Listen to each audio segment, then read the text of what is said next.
மாநில தேர்தலில் வாக்கு சதவீதம் கிடுகிடுவென உயர்ந்துள்ள நிலையில் அதற்கு என்ன காரணம் என்பது குறித்து விவரிக்கிறது இந்த செய்தி தொகுப்பு.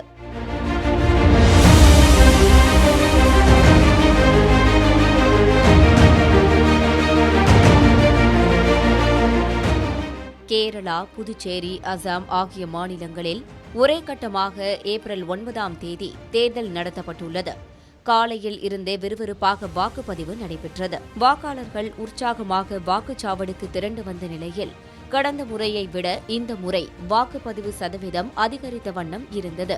இறுதியில் மாலை 6 மணி நிலவரப்படி அசாமில் 85.4%, புதுச்சேரியில் 89.08%, கேரளத்தில் 77.38% வாக்குகளும் பதிவாகின. இறுதிக்கட்ட முடிவுகளை தேர்தல் ஆணையம் வெளியிட்டால் இந்த சதவீதம் அதிகரிக்கும் என்றும் கருதப்படுகிறது. புதுச்சேரியில் இந்த முறை பதிவான வாக்குகளே சுதந்திரம் அடைந்ததில் இருந்து அங்கு பதிவான அதிகபட்ச வாக்கு சதவீதமாகும். தற்போது கிடைத்த முடிவுகளின் அடிப்படையில் கடந்த சட்டமன்ற தேர்தலில் அசாமில் 82.42% வாக்குகளே பதிவான நிலையில் இந்த முறை 3% வாக்கு அதிகமாக பதிவாகியுள்ளது.